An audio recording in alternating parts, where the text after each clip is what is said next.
So we are given this problem where we are given an integer array and we are given an integer target. And we have to find two numbers such that they add up to the target, and we have to return their indices. And let us see the first test case. So we are given the elements 2, 7, 11 and 15, and we need to find two numbers that add up to 9, which are 2 and 7. So we need to return their indices, that are 0 and 1. Similarly in this, for 6 we need to return 2 and 4, and for this 6 we return 0 and 1.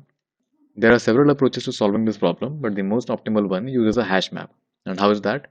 We first iterate over the entire given array, and while iterating, we select an element and we see how much more is needed together with this element to make up the target.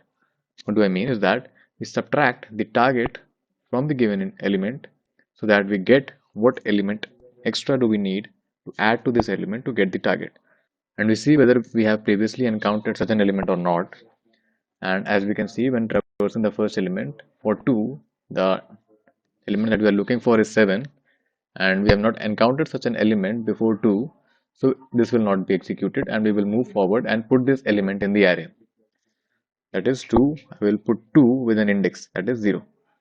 Then we'll come to 7, and we will see that the element that we are looking for would be 9 minus 7, that is 2, and we will see whether we have encountered the element 2 before or not, and we will see that we have a 2.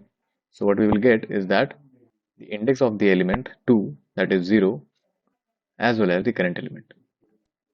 So this means that we can use these two elements to get the target, and we return that. And if we do not find anything, we just return an empty array. Though this will never be executed because in the question we are given that we have exactly one solution for each test case. So thanks for watching, and I will see you in the next video.